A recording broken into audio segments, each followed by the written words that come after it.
La partie reprend au sein de la tour, face à Séléné. Celle-ci vous toise profondément après avoir demandé où est Charlemagne. N'attendant pas une seconde de plus, vous sentez soudain une vive douleur étriller vos tempes. On triture violemment, sans ménagement, votre cerveau. Relâchant son étreinte mentale, Séléné réagit aussitôt.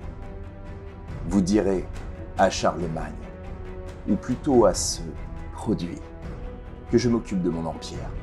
À partir de maintenant, il n'est plus rien. Elle claque des doigts. Vous avez à peine le temps de cligner des yeux que vous êtes transporté vers un autre lieu. Bonsoir et bienvenue sur Critical Play, une petite émission pas si petite où des joueurs sont réunis autour d'une table de jeu de rôle pour jouer une campagne, les Chroniques de l'Empire Lunaire pour Donjons et Dragons, publiée par Wizards of the Coast. Bonsoir les amis. Bonsoir. Salut. Ça y est, nous y sommes. La partie numéro 3. La dernière, avec un passage de niveau, le niveau 6, pour le personnage. Est-ce que vous êtes heureux de passer de niveau? Oh yeah. Je suis serein. Ce qui veut dire que les affrontements seront tout aussi violents. Ah oui, ça c'est le... Sanglants. Je suis serein. Qui nous permettra peut-être d'utiliser les figurines de notre partenaire Craft sur Table, que nous remercions chaleureusement. Et puis, un petit remerciement aussi à nos sponsors, donc notamment Deka Initiative, qui a un magnifique projet dont on parlera juste après la vidéo. Et puis, merci aussi à ceux qui prêtent leur voix.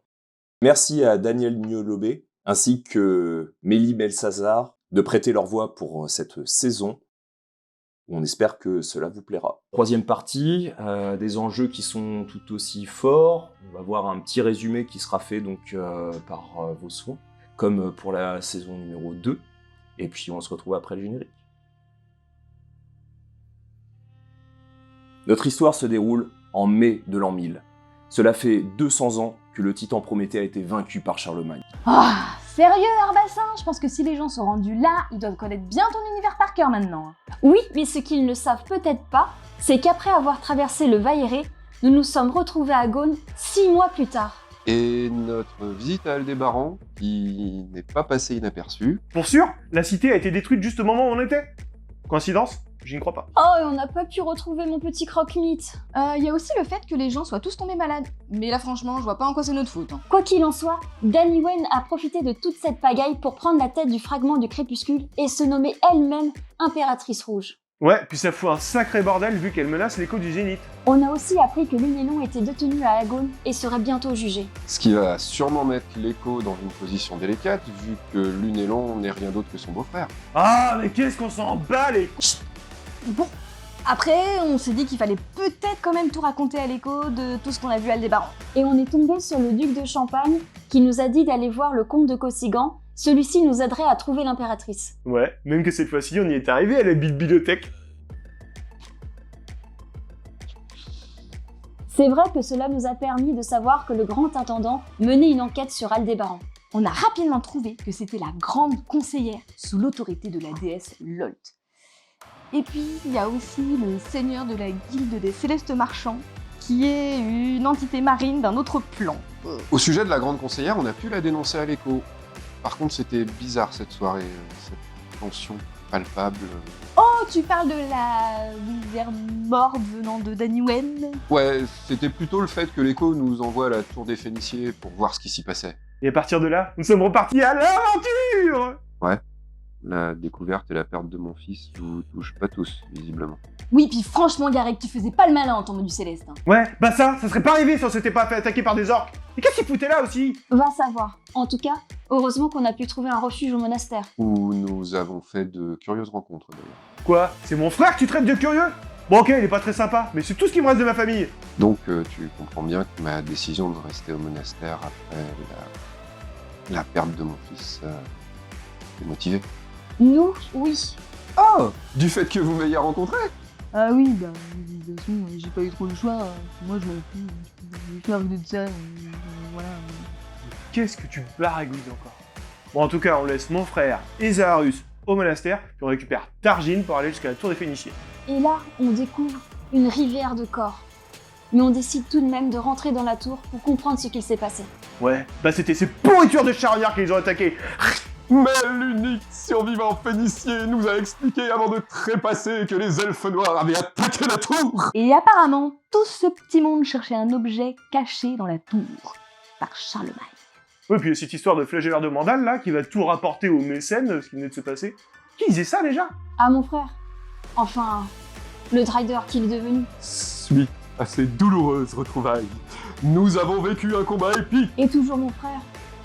J'espère que sa mort ne me hantera pas. Enfin, j'essaye de me focaliser sur le positif. J'ai retrouvé mon cher Croque-Mite. Tu as raison, le positif.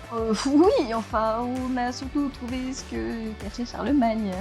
Rien de moins que Séléné en personne. Ça craint. On ne pouvait pas savoir.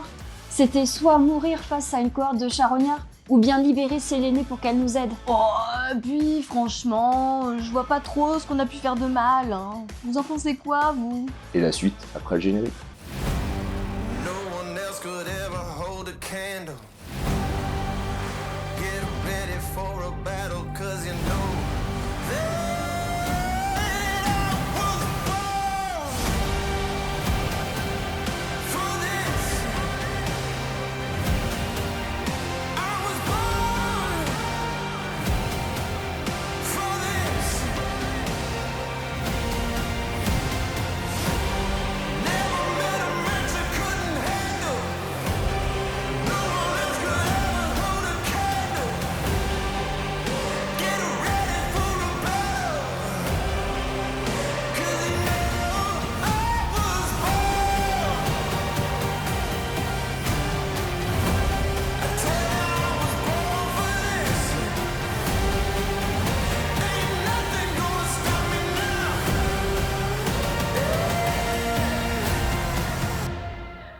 I was born for this.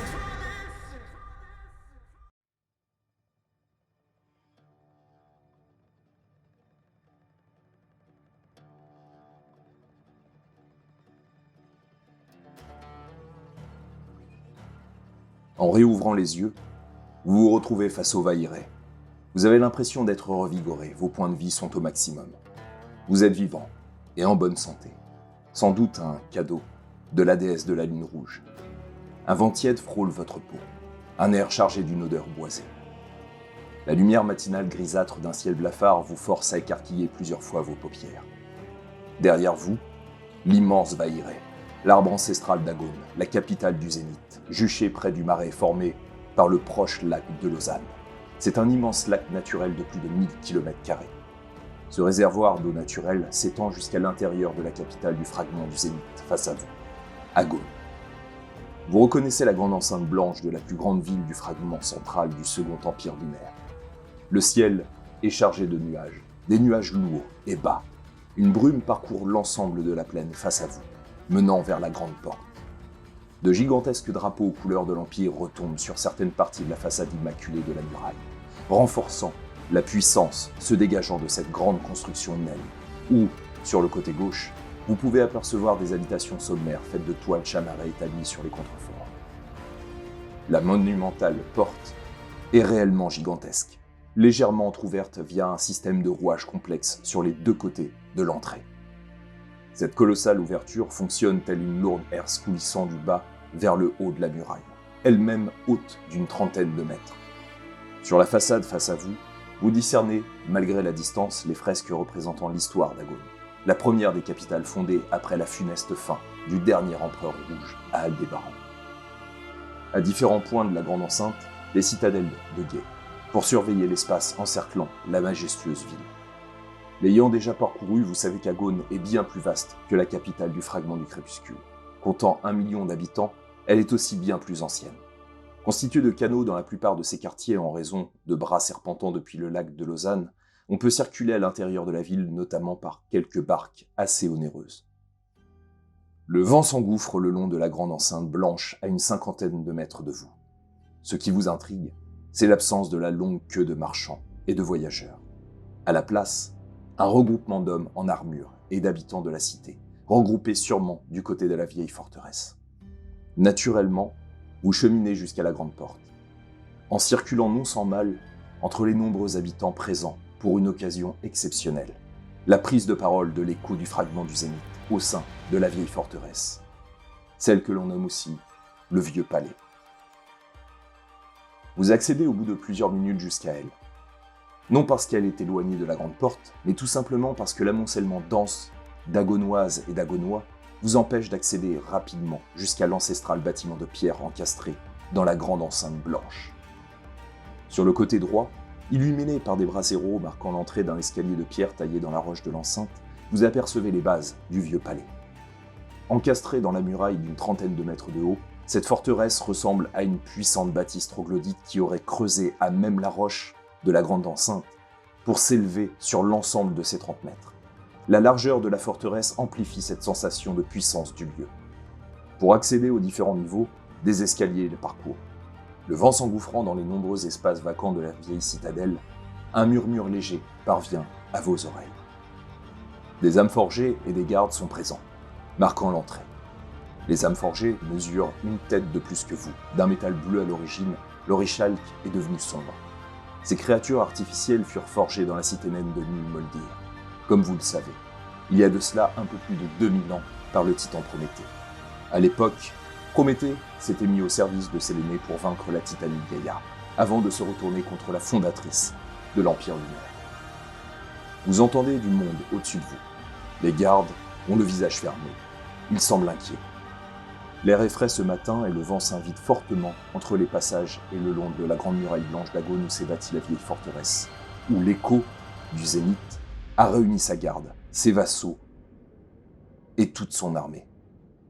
Ils ont compris depuis longtemps ce que cet ordre signifiait. La population est venue aussi en grand nombre, discernant facilement ce que signifiait le recours à l'ost impérial. Le destin de l'Empire, de leurs fragments, de leur vie, se joue à présent, ici. Du haut des remparts de la vieille forteresse, creusée à même la muraille, en un édifice en partie troglodyte, l'écho admire la ferveur de la cité et le courage de ses hommes. Chacun attend sa parole. Il le sait. Il inspire profondément, tentant d'observer chaque visage, chaque expression pouvant trahir le doute. « Je ne dois pas douter », songe-t-il soudain. Le vent sifflant est apaisant. Il le berce doucement malgré son cœur qui pulse violemment à sa poitrine. Pourtant, de guerre, il en a connu, ou tout du moins, Charlemagne en a déjà connu. Il lève la main au ciel pour instaurer le silence. Les nuages sont gris et couvrent partiellement l'éveil du soleil en direction du fragment du Zénith. Une brume légère imprègne cette capitale. Une fois le silence venu, l'écho prend la parole, d'une voix calme et forte. Depuis de trop nombreuses années, notre empire est rongé par un mal indicible. Il ménage son effet, en prenant une pause bien plus longue qu'elle ne devrait. La population attend intriguée. Un mal qui le pourrit de l'intérieur. La peur. La peur envers les autres. La haine envers ce qui devrait nous animer, ce qui m'anime, moi, votre empereur. La fraternité et le respect. Danny Wen avait raison sur un point. De nouveau, l'écho entretient l'intérêt de son auditoire en laissant quelques secondes s'écouler. Il observe le ciel un instant. Quelques rayons percent la couche nuageuse. Des rayons lumineux frappent la vieille forteresse. L'un d'eux tombe sur l'écho lui-même, faisant resplendir son armure impériale dont la cape écarlate flotte faiblement au vent. Il prend cette source impromptue de lumière pour un signe en sa faveur. Il reprend, avec une volonté accrue. Je suis un Phénicier. Je l'ai toujours été. Dans mon sang.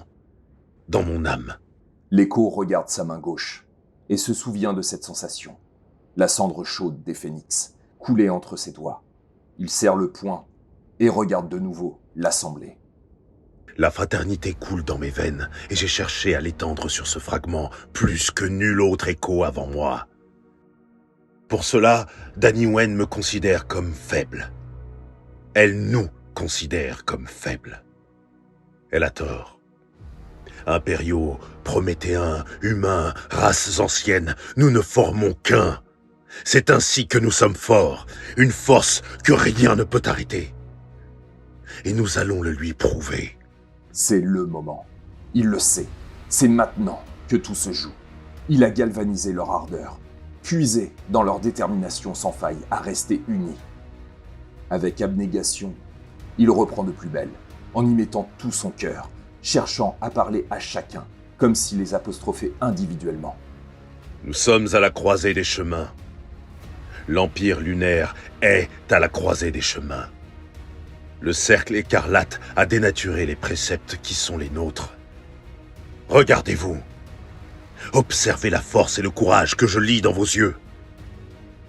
J'ai la même volonté aujourd'hui, car je sais ce qui est juste. L'écho mesure la portée de ces mots et sait qu'il marque ici même l'histoire. Lui, le 8e écho de ce fragment. Pas un autre, mais lui, Charlemagne. Il tourne son regard vers Lunelon, à ses côtés, en armes, tout comme lui. Le Prométhéen esquisse une affirmation de la tête. Il finit son allocution par ces paroles qu'il a mûrement réfléchies la veille. Nous devons mettre fin à la rancœur et à l'obscurantisme. C'est un long chemin. Il ne sera pas facile de rompre les liens de la peur. Mais ce chemin commence ici et maintenant. La foule hurle d'une seule et même voix. Il a gagné son premier pari. Il sait pourtant que certains n'attendent pas des mots de sa part, mais des actes. Simulacre. Un soupçon d'amertume se lit dans ce seul mot. Il veut en finir avec cette croyance. Un guide vers la lumière et l'espoir, c'est ça, demande de manière rhétorique Lunelon. L'écho acquiesce. Il lui a promis de porter l'espoir d'un avenir où chacun a sa place. L'espoir d'un renouveau qui n'a eu de cesse d'être ralenti par les mensonges du cercle écarlate et de sa grande prêtresse. Face au Prométhéen, l'écho du fragment du Zénith lui lâche calmement. Aujourd'hui, cet avenir se joue ici, avec vous. Vous êtes l'espoir que je porte. Je ne renoncerai pas. Ne renoncez pas déjà à cet espoir, Lunelon. L'écho du Zénith se retourne vers la grande forteresse de pierre blanche, accompagné de Lunelon, d'âmes forgées et de serviteurs armés, et marche d'un pas décidé à l'intérieur des bâtiments de ce vieux palais de la grande enceinte. Peu à peu, après plusieurs minutes de réflexion, de chuchotements, de discussions parfois animées, la population, amassée autour de la vieille forteresse, se disperse faiblement, par à coups, vous laissant là, face aux escaliers monumentaux de celle-ci. Eh ben, on n'est pas dans la merde. Et là, ça va être compliqué pour nous. De toute façon, il va falloir tout répéter à l'écho. Ah, c'est sûr qu'il doit être au courant de tout. Tout. Tous les détails. Non, pas obligé d'entrer dans les détails. C'est le chef de mon ordre, quand même. On n'est peut-être pas obligé de dire que c'est nous qui avons libéré Séléné. Exactement. On peut dire qu'on a tenté de la protéger des charognards, mais que malheureusement, on a retiré son sceau. C'est vrai, en soi, c'est ce qu'on voulait faire. Oui, mais puis qu'on le fasse ou pas, c'est les charognards qui l'auraient fait. Donc, Donc on est arrivé trop tard. Et qu'on a assisté à ça. Mais Sa libération était inéluctable. Tu vas quand même pas nous balancer, toi, là. Bah non, mais faut quand même lui expliquer la situation. bah voilà, c'est ça la situation. T'aurais préféré que Séléné soit libérée par les charognards? Bon bah voilà, de toute façon ça revient au même. J'aurais préféré qu'elle reste dans sa... Eh ben ça, on aurait tous préféré. Mais nous allons voir. Non mais c'est sûr, Targine. C'est ce qu'on va lui dire. Je vais essayer de rien dire. Bah, ne dis rien alors si c'est plus facile. Techniquement, t'es pas obligé de venir avec nous, il te connaît pas. Hein. Aussi. C'était pas avec nous quand il nous a chargé de la mission. Ah aussi, enfin j'étais envoyé là pour ça aussi. Hein. Ah bon? C'était pas pour ramener des trucs? Tu nous as menti? Tu venais voir tes collègues? Bah non, mais là il se trouve que oui, il fallait que je les retrouve, mais faut quand même que je revienne avec vous pour faire mon rapport. Enfin, je vais pas rester là comme un gland à attendre en plein milieu de la rue. Donc, je vais vous accompagner. Je vais juste essayer de Ne pas parler. pas en dire.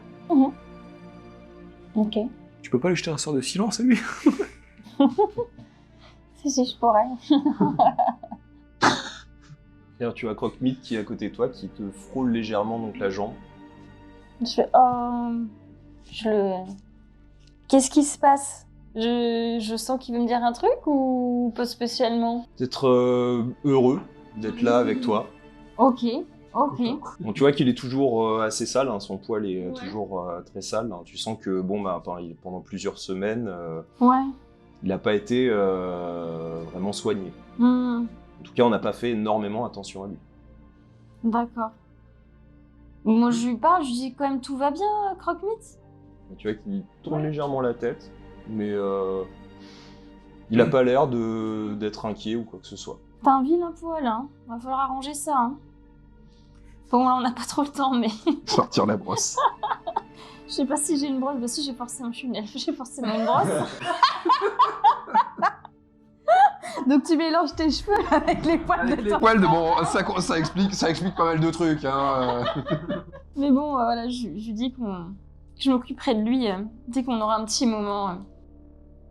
T'inquiète, je vais prendre soin de toi, mais là, on a une grosse mission qui nous attend. D'ailleurs, avant qu'on aille rendre compte de ce qui s'est passé, est-ce que tu souhaites qu'on parle de ton frère? Ou est-ce qu'on omet ce détail aussi? Oh, bah, c'est...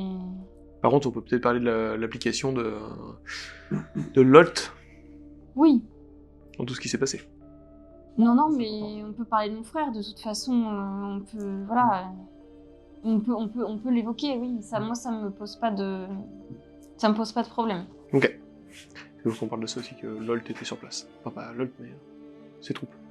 Il y a aussi l'émissaire du Grand Caustre qui était là-bas. Qu'est-ce qu'on en fait? Sachant que je rappelle qu'il n'avait pas parlé du Grand Cos, mais d'un mécène. Oui. Comme la lettre que vous aviez eue auparavant qui parlait d'un mécène qui avait aidé Danywen à accéder au pouvoir. Oui, c'est moi qui ai fait un raccourci parce que c'était un être... ouais, voilà. L'individu qui était sur place, on l'avait vu. Et ceux qu'on a vu. Enfin, que vous avez vu, je pense. Oui, c'est ça, on avait vu la même personne déjà. Donc. Il faut qu'on parle de tout ça aussi. Ok. Oui, bon, effectivement, c'est peut-être pas le Grand Cos, mais en tout cas, il y a quelqu'un d'autre qui est imbriqué là-dedans, quoi. Oui. Donc en fait, que ce soit nous ou pas, c'est les charognards auraient pu libérer Séléné ou même Lolt ou... Tout en discutant, vous vous dirigez vers un des gardes du vieux palais. Celui-ci porte la livrée au symbole des 2 phénix dorés formant un cercle de leur corps allongé. Il vous regarde de bas en haut légèrement, puis vous laisse passer, une fois que vous présentez le fameux manuscrit remis par l'écho. Avant de vous laisser grimper les multiples marches de la forteresse, il vous indique le 3e niveau, lieu où se tient, dit-il, le conseil. « Attendez », annonce-t-il, « qu'un des gardes vous laisse passer la porte du conseil après vous avoir annoncé. » Vous montez. Vous voyez pas mal de gardes. Il y a une grosse tension. Elle est palpable. Du 1er niveau, en vous retournant, vous distinguez les quelques ruelles alentour, et vous comprenez que les rues sont moins ponctuées de la présence des nombreux marchands caractéristiques de la capitale. D'ailleurs, vous entendez les nombreuses cloches de la cité indiquer la 9e heure de la journée. Arrivé à l'intérieur de la forteresse, des dalles de couloirs étroits dont le style est une forme d'art brutaliste assez anguleux, aux nuances de blanc, vous sentez une extrême tension sur les corps. Les regards sont suspicieux et les mâchoires crispées. On vous annonce devant la porte du conseil. Vous reconnaissez tout de suite le lieu à Bilat-Égaric lorsque les portes s'entr'ouvrent. C'est ici même que vous aviez échangé pour la première fois avec Charlemagne. L'immense meurtrière horizontale face à vous, longeant l'ensemble du mur devant la porte d'entrée, laisse pénétrer une lumière matinale lugubre, diffusant son aura blême sur les visages fermés de chaque personnage présent dans cet espace. Charlemagne est en armure, Lunelon à ses côtés. Abilad, Garrick et Malicia, vous reconnaissez le 3e individu attablé que tu vois pour la première fois à Targin. Grand, plutôt élancé, un sourire légèrement moqueur aux lèvres, le regard profond soulignant une histoire personnelle chargée, une barbe aussi sombre que ses cheveux accompagnant les traits anguleux de cet homme, il s'agit du duc de Champagne, Foulk. Le duc est aussi en armure. Vous apercevez rapidement Croque-Mite venir se frotter furtivement au duc de Champagne, qui lui rend une petite caresse Malicia avant que ton Serval revienne tout simplement à tes côtés. Vous comprenez tous qu'il s'agit d'un conseil, mais pas n'importe quel conseil. Un conseil de guerre. Des gardes et âmes forgées sont présents autour de la table, où échangent les trois hommes. L'écho vous regarde soudain lorsque vous faites votre entrée. Observe longuement chacun d'entre vous. Surtout toi, Targine. Comment, du coup, les Phéniciens se comportent dans leur hiérarchie? Généralement, ils se parlent assez librement. D'accord, ok. Mais bon, ça reste l'écho. Je fais quand même pas une révérence, mais un signe de tête révérencieux. Et il te le rend. Il vous regarde. Vous êtes enfin rentré. Est-ce que vous avez des renseignements concernant la tour des Alpes? Oui, et elles ne sont pas bonnes. Qui regarde Lunéon. Il se retourne vers vous. Bien, dites-moi tout. Et n'omettez aucun détail. Moi, je déglutis. Hein. Malheureusement, tous les Phéniciens qui étaient présents sont tous morts là-bas. Là, tu vois que tous les soldats qui sont présents se regardent les uns les autres, plutôt inquiets, pour le coup. Tu vois que ni Lunéon, ni le duc de Champagne n'esquissent la moindre émotion. Par contre, tu vois que l'écho a l'air assez marqué par ce que tu as pu dire. Et il te laisse poursuivre. On est arrivé et tout le monde était déjà mort sur place. Il y a eu un survivant, mais malheureusement, il a souhaité se donner la mort. Et ils ont tous été attaqués par la charogne qui s'est complètement gangrénée sur place. C'était très étrange. C'était comme s'il y avait une sorte de portail qui a été ouvert. Vous êtes en train de me dire que des sombres sentes étaient présentes à l'intérieur de la tour. Oui. Et il y avait une autre... c'était comme dans un autre monde. On a vu des choses qu'on ne connaissait pas. Donc c'était comme si qu'un portail avait été ouvert pour que les sombres sentes puissent s'immiscer dans la tour. Et, mis à part ce survivant, rien d'autre. Si, ensuite on a poursuivi, on a avancé, on est monté dans les différents étages. Et là, on a entendu beaucoup de bruit. Il y avait une armée de charognards qui était déjà sur place. Et qui combattaient aussi également des araignées. Des araignées géantes. Et ces araignées-là, c'est des araignées... Les envoyés. Des envoyés de la déesse Lolt. Vous voulez dire qu'il y avait aussi des drôles qui étaient présents à l'intérieur de la tour, avec les charognards. Ils combattaient les charognards, mais ils recherchaient la chose que vous aviez cachée là-bas. Là, tu vois que le duc de Champagne regarde l'écho, Lunéon aussi. Là, pour le coup, vous voyez, vous avez l'impression de vraiment lire l'écho, et c'était pas la même chose la première fois que vous l'aviez observé, mais là, vous sentez que toutes les émotions ressortent, et vous le sentez hyper surpris. Et tu vois qu'il te regarde. Que voulez-vous dire par là? Qu'est-ce que j'ai mis ou enfermé? Pas vous, mais Charlemagne. Tu vois qu'il réfléchit. Je ne vois absolument pas de quoi vous parlez. On parle de la prison de Séléné. La prison de Séléné? Oui.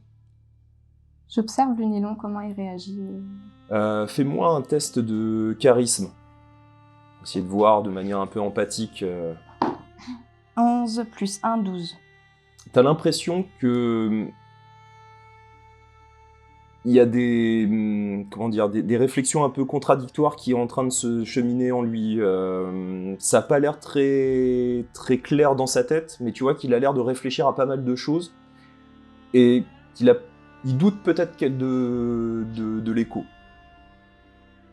Oh merde. Mince. Ok. Et donc, l'écho vous regarde. J'aimerais que vous me laissiez avec eux. Et tu vois qu'il regarde le duc et Lunéllon ainsi que tous les autres soldats. Veuillez sortir maintenant. Donc tu vois que les soldats sont un peu surpris, mais s'exécutent. Ils sortent tous. Tu vois le duc qui se lève légèrement.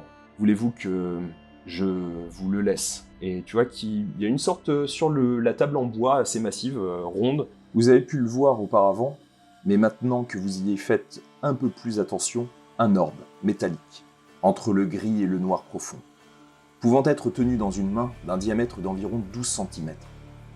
Cet objet est étrange car sa surface est remplie d'aspérités, d'interstices et reliefs légers, comme autant de figures géométriques complexes formant de curieux symboles. Ce qui vous étonne bien plus, c'est la composition de la surface de cet orbe insolite. Sa surface semble parfois vibrer d'un mouvement à peine perceptible, animé tel un sombre océan poussiéreux dont les contours évoluent timidement au gré d'un courant intérieur secret. Le duc pointe du doigt l'objet et l'écho répond aussitôt.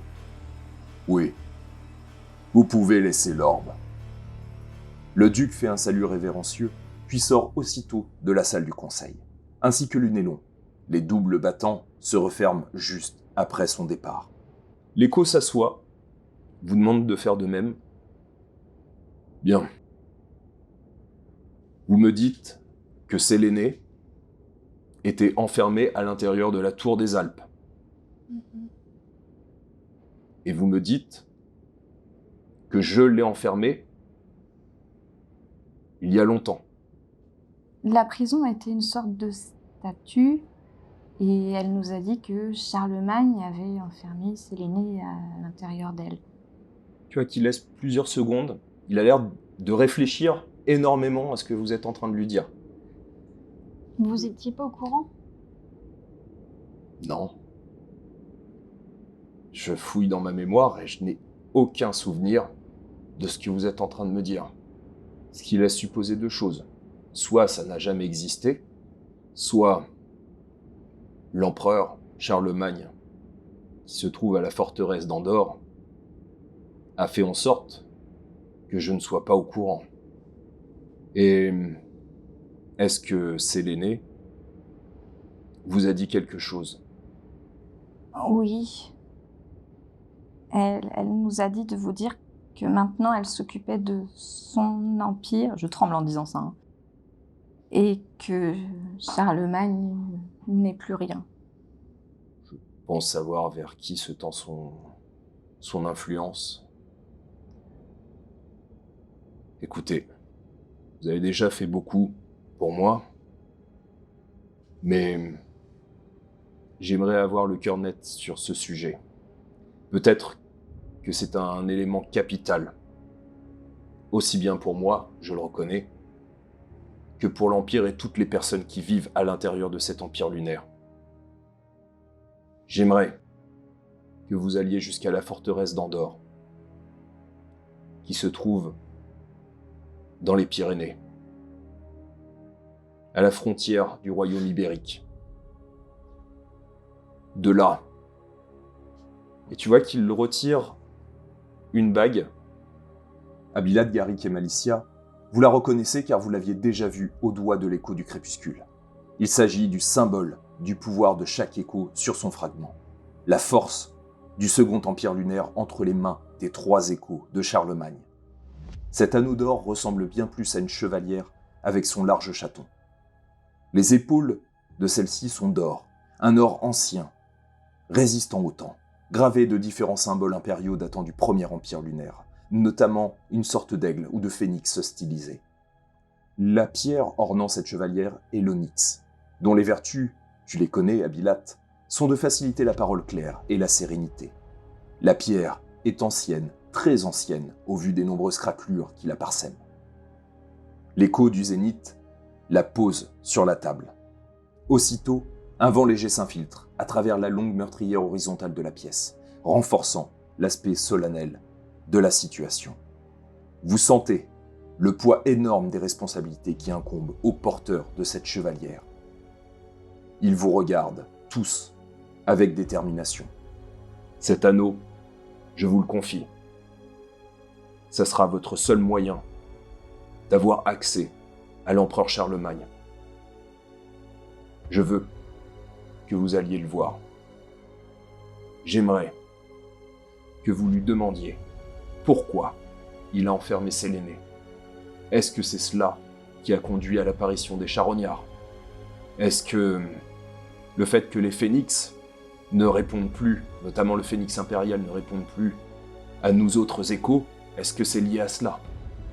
Peut-être qu'en réalité, tous les problèmes que nous avons actuellement viennent du premier d'entre nous, l'empereur lui-même.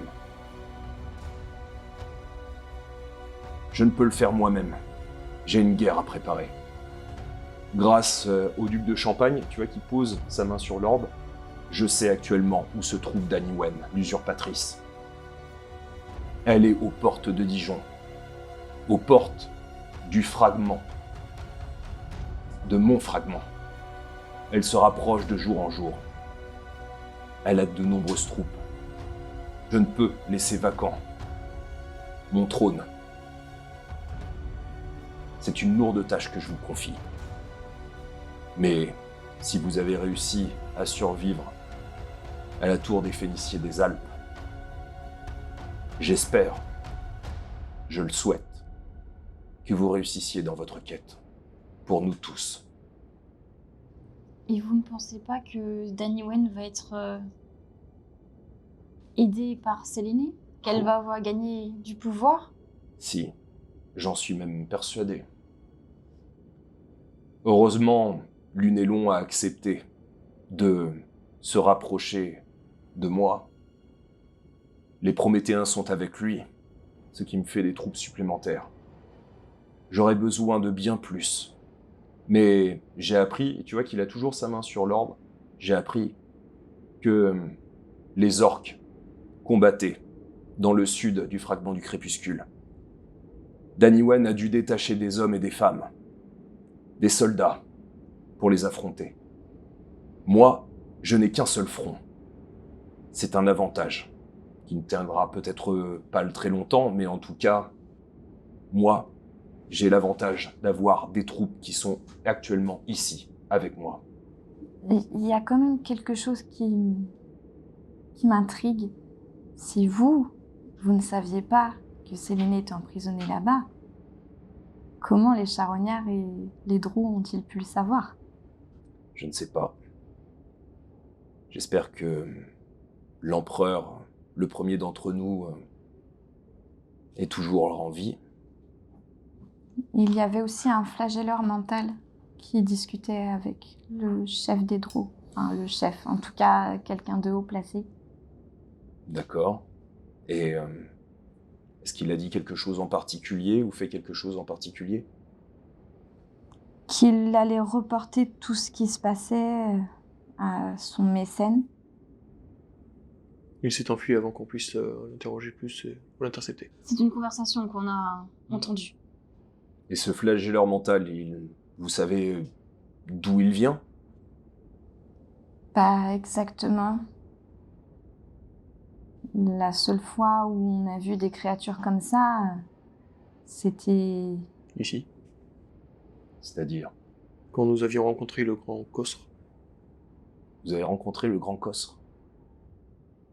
Ça faisait partie du... Vous savez, on vous avait demandé de nous aider par rapport à un pacte qui nous liait à la grande conseillère. Je m'en souviens. D'ailleurs, je vois que votre ami Tieflin n'est pas avec vous. Il ne lui est pas arrivé malheur. Non. Non, il va bien. Si vous le retrouvez, dites-lui que je suis désolé pour ce qu'il subit. J'ai essayé de rompre le lien, mais ce n'était pas suffisant. Il a beaucoup été affecté, et c'est d'ailleurs la raison pour laquelle il a eu besoin de se retirer. Mais il est dans un lieu sûr. Je comprends. En tout cas, un de mes frères vous a rejoint. Vous veniez de la Tour des Alpes? Je les ai rencontrés dans un monastère, oui, sur la route de la Tour. Je devais m'y rendre.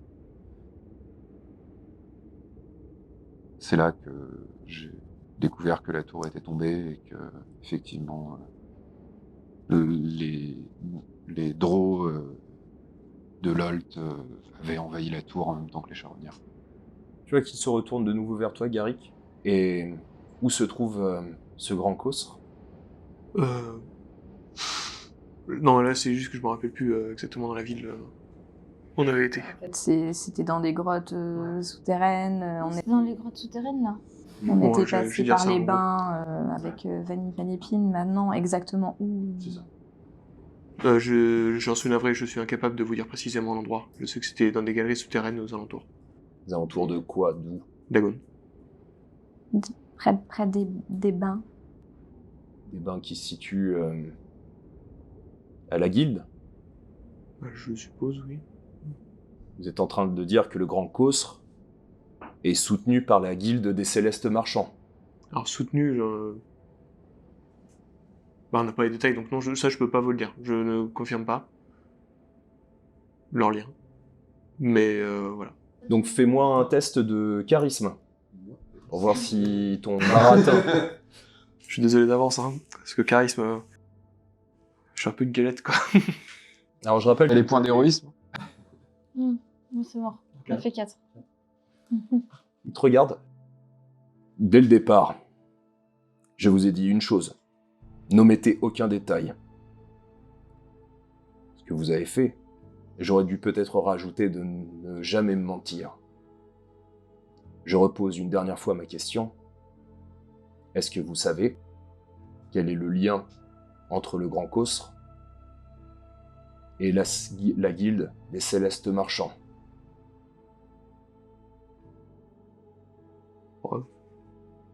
Pour me regarder. Non, je te regarde pas, c'est juste que là, Gary qui est complètement... ça le dépasse, en fait, et je suis un peu en panique, genre... Je peux pas... Je sais pas. Ouais, non, moi, en panique, je vais juste dire que... Je vais reprendre en gros en disant... La personne qui nous a accompagnés travaille à la guilde. C'est la représentante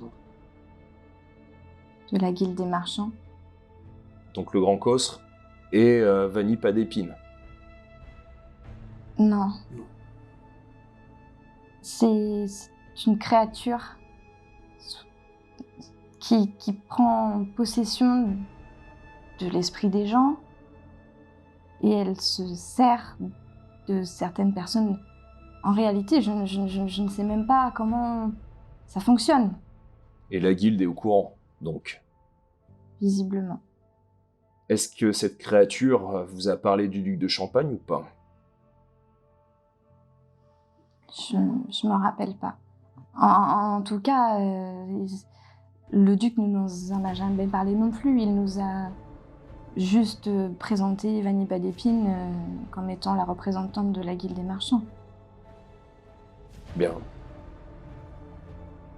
Je verrai cela en temps et en heure. Est-ce qu'il y a d'autres choses dont je devrais être au courant? Au sein d'Agone ou du fragment lui-même? C'est déjà pas mal. C'est déjà beaucoup. C'est déjà beaucoup. Est-ce que vous acceptez de partir pour la forteresse d'Andorre? Et en échange, Le premier fini.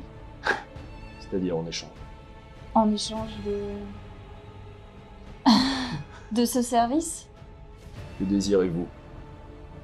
Être fait comte, duc, non. duchesse? Mais on va voir le premier phénicier, c'est déjà pas mal, moi je trouve. Je te regarde. Moi, je demande comment on doit se rendre à la forteresse impériale. Par quel moyen? Vu que les orques attaquent notamment par les airs grâce au Léviathan, les célestes ne peuvent plus se déplacer de manière, comment dire, en toute sécurité. Il va falloir utiliser la partie terrestre. Je peux vous prêter des chevaux, ou vous pouvez y aller à pied, ce qui prendra beaucoup, beaucoup plus de temps. Question. Les Phéniciens peuvent ouvrir des portails, normalement? Oui, pour les plus puissants. C'est niveau 6. Non, mais pas moi, pas moi. Mais c'est un écho. Même si c'est un écho. Tu lui demandes? Ouais, je lui posais la question. Donc tu lui dis comment? Excusez-moi, mais Vous en avez la possibilité, normalement, de nous envoyer là-bas plus rapidement. Je le pourrais, si je n'essayais pas de garder toutes mes forces. Et est-ce que quelqu'un ici pourrait créer un portail pour nous envoyer directement là-bas, ou au moins au plus près? Je peux essayer de demander. Sachant que les plus puissants étaient sur la tour des Alpes.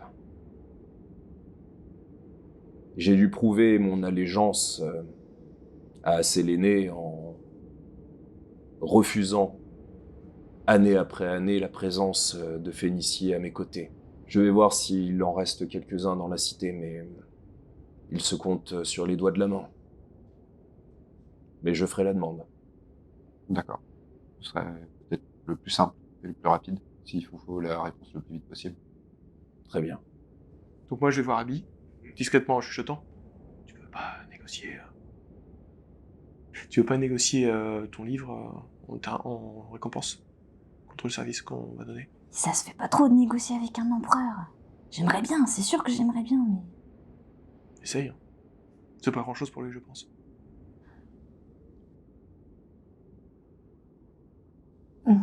Bon, moi, je trépigne là parce que je veux récupérer également le livre et je comprends pas pourquoi. Moi, je m'interpose à ta place devant l'empereur. En échange de ce service, on aurait juste une chose à vous demander. Certains d'entre nous ont un livre à récupérer. Et c'est compliqué pour nous de le faire. Est-ce que vous pourriez jouer en notre faveur? Dites toujours. Donc là, je me tourne vers toi pour que tu expliques. Vous sentez une petite fille de 8 ans hyper gênée, en train de... Mais non, mais franchement, c'est... Si vous pouviez voir ses joues rougir, vous... Bon, moi, je te regarde avec insistance là pour que tu craches le morceau là. Le comte de Kosigan détient le livre de même nom et j'en aurais eu besoin. Considérez qu'il est vôtre. Merci. D'autres demandes? Non.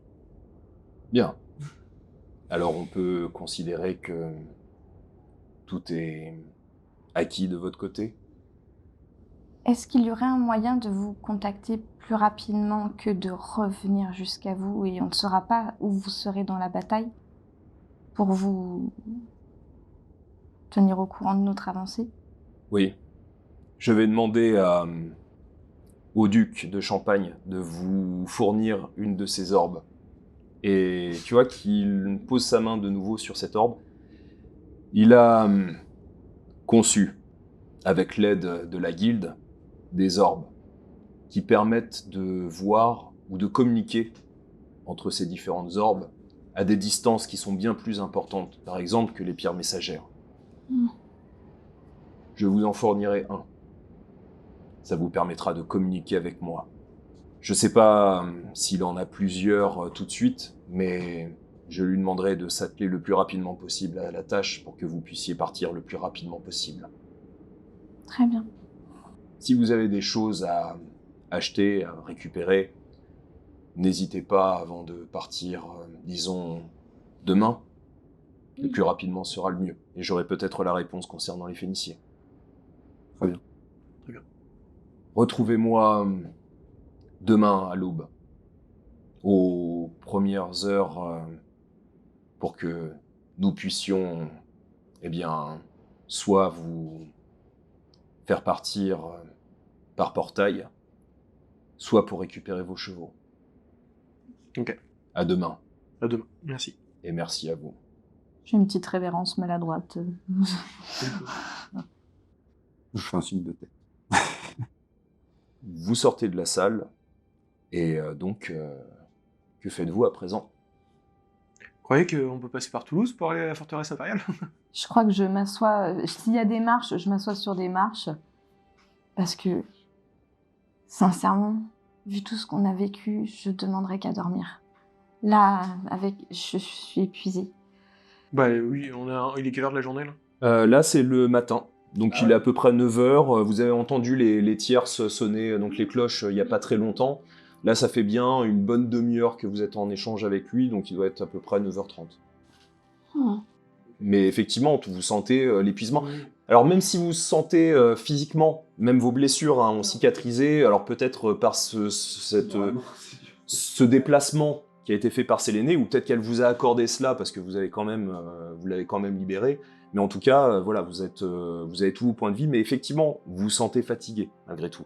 Vous avez cette fatigue, vous le sentez au niveau des yeux, vous le sentez au niveau de votre esprit, ça a du mal parfois à cogiter sur certaines choses, d'où le fait d'essayer de se rappeler des choses, Ouais, voilà, des c'était événements confus, particuliers. quoi. Ouais, moi je pense qu'on a bien mérité de se reposer aujourd'hui. Pas que. J'aimerais bien retourner à la bibliothèque et... Je sais pas s'ils accepteront, mais... Je suis curieuse de l'histoire de Charlemagne. Et d'en apprendre un peu plus sur lui avant de le rencontrer. Bonne idée.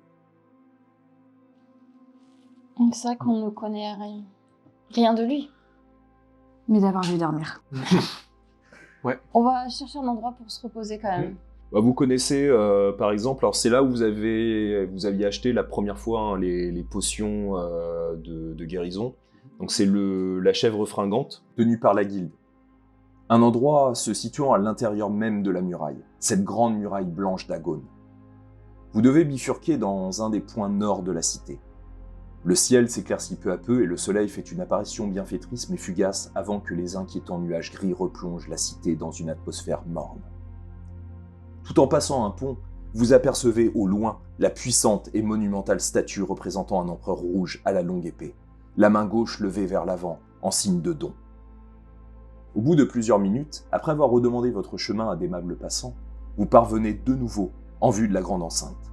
Dans ce coin de la cité, la vieille, l'ancestrale enceinte s'est érodée, au gré du vent soufflant, formant par endroits un amas de sable incongru pour une cité traversée par d'innombrables canaux. Face à vous, une impressionnante et titanesque porte en cuivre, sertie d'or. Un escalier permet d'y accéder, rehaussant la puissance de la demeure de la guilde des Célestes Marchands, qui ne peut que se dessiner, le reste étant caché au sein de la grande enceinte elle-même. Une fois franchi les passages à taille humaine sur les côtés de la grandiose porte de la guilde, vous apercevez un charmant endroit, un lieu enchanteur. Constitué d'une grande salle circulaire, l'antichambre de la guilde est un assemblage de plusieurs espaces. Au centre de la pièce, une fontaine où l'eau circule depuis le haut de la toiture en une douce bruine sur le sol de la salle, retombant en partie sur un orbe de cuivre entouré par des cercles émettant un son apaisant à l'oreille à chaque chevauchement de l'eau bienfaitrice. Des plantes entourent la fontaine elle-même. Tout autour, un monde constitué d'acheteurs circule allègrement le long de la pièce, où des alcôves ont été aménagées pour retrouver chaque spécialité vendue par la guilde. Alchimie, métallurgie, nourriture diverses, cartographie, etc. À votre arrivée, on vous sert dans un verre en cuivre un thé à la menthe rafraîchissant. Vous entendez soudain le vombrissement caractéristique d'un céleste au-dessus de vous, devant sûrement se poser non loin de la grande enceinte. Vous le voyez passer à travers le large oculus de la fontaine permettant aussi à une douce lumière d'éclairer les lieux. Étrangement, mais vous vous en souvenez, la salle permet au bruit de marchandages de toutes sortes d'être atténué, vous permettant de profiter d'une sensation de chuchotement fragile et reposant pour vos sens. Une odeur chaude et balsamique de myrrhe se dégage du bâtiment de la guilde. Je pense que je vais m'acheter des fringues. Parce qu'elles sont un peu cramées, les miennes, en vrai. Pas idiot, on va refaire notre garde-robe, oui, parce que je pense qu'ils sont tous un peu abîmés. Nous, on en profite pour acheter quelques potions de soins les achats importants. nécessaires. Voilà. J'achète également des petites choses pour soigner et prendre soin de Croque-Mite. Bah, tu peux, par exemple, payer pour une chambre avec un bain. Voilà. Alors bon, c'est fait pour, de toute façon, toute personne qui prend sa chambre, mais c'est vrai que bon, habituellement, c'est fait, enfin, c'est un grand bac avec de l'eau à l'intérieur qui est fournie donc chaude et vous avez des huiles pour les utiliser. Enfin, là, c'est pour les plus grandes auberges. Là, la chèvre fringante, c'est l'auberge de la guilde. Donc là, il y a différents types d'huiles. D'ailleurs, quand tu demandes une chambre avec un bac, t'as tout un assortiment. On t'ouvre carrément une petite boîte avec une vingtaine d'huiles différentes. On te demande si tu veux une huile relaxante, une huile effervescente, etc. Non, c'est juste Enfin, pour voilà. laver mon chat. Voilà. Et donc, tu peux avoir ce fameux bac pour pouvoir nettoyer. Plus D'accord, vite. bah je prends cette chambre. Bah, je prends la même parce que moi, ça fait longtemps que j'ai pas soigné ma barbe là, donc. Non, moi je prends une chambre simple. Parce que en fait, du coup, vous ayant rejoint un peu plus tard, j'ai moins besoin de. Et toi, Abilat? Moi, je vais me prendre une chambre simple, mais une chambre toute seule. C'est 5 pièces d'argent pour la chambre simple, et puis c'est 1 pièce d'or pour la chambre, on va dire, dite... Premium. Avec Premium. supplé, ouais, voilà. ouais. On prendrait sur le compte de la banque.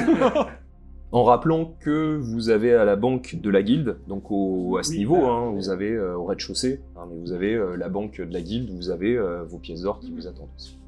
Je pense qu'on peut se permettre de prendre là-dedans pour nos vêtements.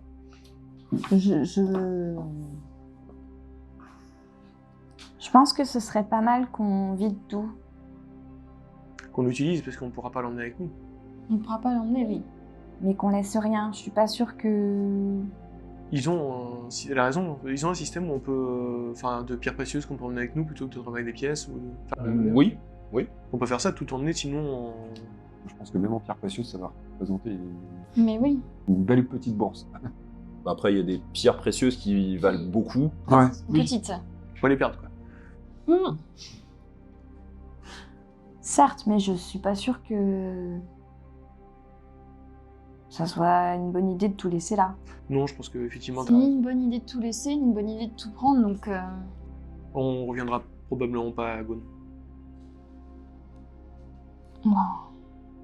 Donc non, moi je pense que t'as raison, on devrait prendre l'argent avec ce qu'on a à la banque avec nous. Moi, je comprends pas tout ce que ça vaut tout ça. Tout ce que je sais, c'est que ça me permet de manger et de dormir. Alors du moment que j'ai de quoi faire ces trucs-là, ça me va. Ça te permettra de le faire pendant de nombreuses années. Et donc, vous êtes dans vos chambres. Vous lavez pour ceux qui sont en premium. Ouais. Vous reposez pour ceux qui sont dans la chambre simple. Même si c'est pas tout à fait l'heure, j'en profite quand même pour faire une petite prière. Pour tout le monde. En fait. Parce que comme il y a une guerre qui quand même se prépare. Sachant que le rituel en fait des Phéniciens, c'est le matin, ils déposent Bah là, c'est de la cendre. Là, c'est plutôt vraiment essayer de. Enfin, là, il risque. Enfin, il va y avoir du danger pour tout le monde. Donc, c'est plutôt essayer de. C'est pas vraiment c'est pas vraiment le rituel des Phéniciens. C'est plutôt quelque chose de plus personnel et de plus introspectif. Et est-ce que vous dormez tous ou... Bah moi je me repose, oui, je fais un repos court, mais... Enfin, je dors. Ouais, alors, repos long, ça va être dormir. Repos court, c'est juste vous reposer tranquillement, vous prenez le temps. Dans ce cas-là, tu peux dépenser des points de repos court pour regagner des points de vie. Ou simplement, tu me dis, voilà, je me détends et c'est tout, et t'as pas forcément besoin de dépenser. Non, bah je fais un repos... Je me détends, ouais. Pendant ton état de transe elfique, Malicia, ton repos est troublé par un songe.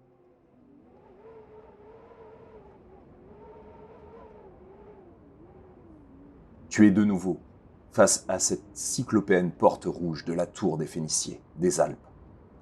Autour de toi, nul bruit, nul ami partageant ta stupeur de te retrouver dans ces lieux. Tu es seul.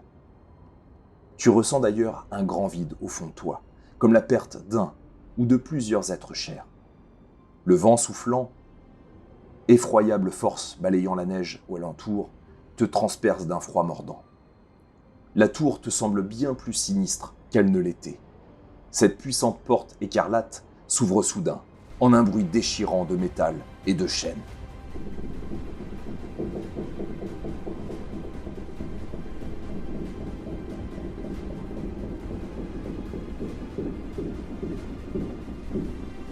Machinalement, tu pénètres les lieux. Tu montes, tu montes, tu montes. Il te semble que cette ascension dure des heures, peut-être des semaines. Mais tu connais ton but. Là, face à la salle de l'entité prison, devant cette créature qui ondule de ses myriades de poussières cendreuses vibrant en un balai hypnotique, tu entends la voix de ton frère derrière toi. Tu te retournes machinalement et tu le vois. Ses yeux rouges, son corps à moitié arachnide, il est bien le Drider que tu as vu il y a quelques heures auparavant. Son regard est pourtant une sorte de complainte, et en même temps celui d'une rage contenue. Tu connais ce regard. Tu as déjà, toi aussi, porté ce masque. La voix de ton frère résonne, telle une fatalité, apportant son lot de souffrance. Que tu le veuilles ou non, Finwë, je t'ai toujours dit la vérité. L'Empire lunaire a tué nos parents. Et la suite, Oh. prochain épisode. C'est vachement rapide. Voilà pour cet épisode numéro 1 de la partie 3 qui donne la chair de poule à chat, Oui, carrément. Oh, moi aussi. qui pose les bases de cette partie 3. En tout cas, bien, on a pu avoir un bel échange avec l'écho. J'en ai souillé mes brais presque. Hein. Bah, Garrick, il en a souillé, c'est vrai, lui. Ouais, c'est clair. Oh là là. N'hésitez pas, si vous avez aimé cet épisode, à mettre des pouces, à vous abonner si ce n'est pas déjà fait, et puis à mettre des commentaires. Vous attendez. On adore les commentaires, on y répond. Donc profitez-en. Et puis, eh bien, on a aussi un magnifique Tipeee qui nous permet eh bien, d'avoir un matériel de plus en plus de qualité grâce à nos tipeurs, et on les remercie parce qu'ils sont aussi de plus en plus nombreux. Donc merci à eux. Et on a aussi un magnifique shop que vous pouvez retrouver sur Redbubble. Enfin, tout est en lien sous la vidéo comme d'habitude. Ainsi que le lien du Discord. Exactement. Si vous voulez faire un. Ce qui nous permet d'échanger. Oui, de discuter. Et puis, on va pas oublier le magnifique projet Oh My Water de DK Initiative, dont on va parler tout de suite. Oh My Water est un projet de notre sponsor DK Initiative, permettant 1. D'arrêter de payer pour l'eau potable en bouteilles plastiques, et 2. D'avoir un impact positif sur le monde. Tout cela simplement en buvant de l'eau, comme vous le faites tous les jours. Comment ? Eh bien parce que l'eau est gratuite, car contenue dans des bouteilles en carton affichant des publicités. Chaque bouteille que vous buvez contribuera à la construction de puits d'eau durables et au nettoyage des océans, car 2 volontés soutiennent ce projet. Donner accès à l'eau douce, car environ 2 milliards de personnes dans le monde n'ont toujours pas accès à cette ressource essentielle. 10 centimes par carton de Oh My Water sont transmis à des organisations caritatives qui œuvrent pour fournir un accès à l'eau douce. Nettoyer les océans, car l'océan est confronté à une crise de pollution majeure, liée notamment aux microplastiques, issus de bouteilles plastiques. Oh My Water s'engage à faire sa part pour protéger l'océan. Avec chaque brique d'eau que vous buvez, vous pouvez contribuer à nettoyer l'océan et à garantir que les générations futures puissent profiter de ces nombreux bienfaits. Ce projet vise uniquement, pour le moment, la Belgique. Mais si Oh My Water réussit à attirer assez de monde, ce projet pourra s'étendre à la France. Alors, amis belges, la balle est dans votre camp. Vous trouverez le lien de ce projet sous la vidéo. Bien, ben on a tout dit. On vous remercie tous pour d'être présents pour cette toute dernière saison de DD5. Plus ça va, plus les autres sont longues finalement. Plus on a de choses et de gens à remercier. De choses à... La rançon du succès. Bien, merci aussi à vous, chères joueuses et chers joueurs. Mais merci à toi. Si, à toi. Et de rien. Et on se retrouve dans 2 semaines pour l'épisode 2. Des gros bisous. Gros bisous. À dans 2 semaines. Salut.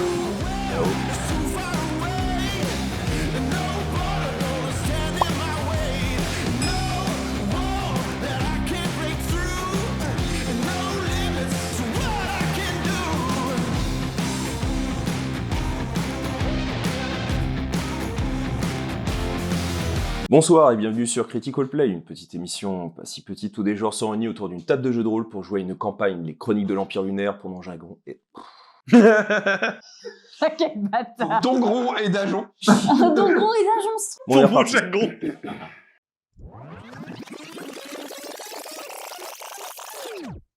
Voilà. On a rapidement trouvé que c'était la grande conseillère sous l'autorité de la déesse Lolt. Et puis il y a aussi le seigneur de la guilde des marchands et des célestes qui est une... Non, ouais. Oui, mais c'est qu'il. Oh, hein. Notre histoire... Non mais ça va, c'est bon. C'est ok, c'est bon. En fait, j'arrive pas à me dire que je suis triste ou en colère. Enfin, j'ai l'impression d'être hyper enjoué à chaque fois. Pour sûr, la cité a été détruite. Notre histoire se déroule en l'an 1000. Ah. En mai. Et on n'a pas pu retourner, c'est bizarre le nom. Oh, tu parles de l'offrande de la wyverne morte de Danywen? C'est bizarre. Quoi qu'il en soit, Danywen a profité de cette merde. Coïncidence? Je ne crois pas. Non. Je ne crois pas. Habilleuse. Quoi qu'il en soit, Danywen a profité de toute cette pagaille. C'était quoi le truc pour? Quoi qu'il en soit, Danywen a profité de toute cette pagaille pour prendre la tête de le fragment du... Pour sûr, la cité est détruite. Quoi qu'il en soit, Danywen a profité de toute cette pagaille pour prendre la tête... Putain. Trop la tête, putain. Attends, on va y arriver. Mais à partir... Voilà. Nickel. Oh, tu fais ce making-of où on compte le nombre de nickel. On dit... Ce qui va sûrement mettre Lune et Lampe. Merde. Et on a retrouvé le compte de Gossigan. Non. Ah, c'est toi qui m'as J'en profite parce que je me suis beurré les lunettes. J'aime me beurrer les lunettes. Et on est tombé sur le duc de Champagne qui nous a dit d'aller retrouver le duc de Gossigan. Ah putain. Et apparemment, tout ce petit monde cherchait un objet caché dans la tour par Charlemagne.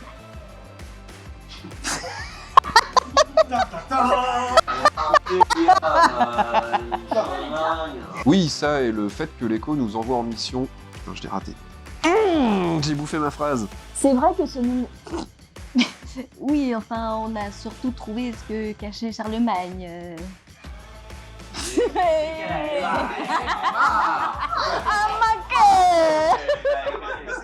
J'ai craqué la pizza. Désolé, on avait un rat dans la cuisine.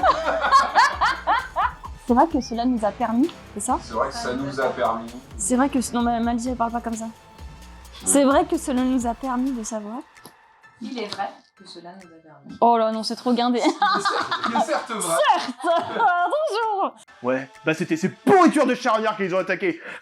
Oh, c'est vraiment très Non. C'est dégueulasse. Oui, bah ouais.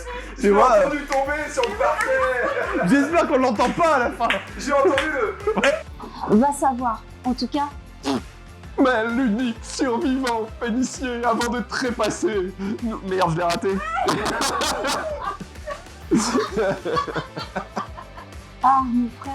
Enfin, cette créature Alors ça, c'est pas facile à dire. Et puis cette histoire de flagelleur de mandale là, il est... Ah, mon frère. Enfin, cette créature qui est devenue... Attends. Mais l'unique survivant phénicien. Merde, je l'ai raté, c'est pas dans le bon sens. Allez! Allez.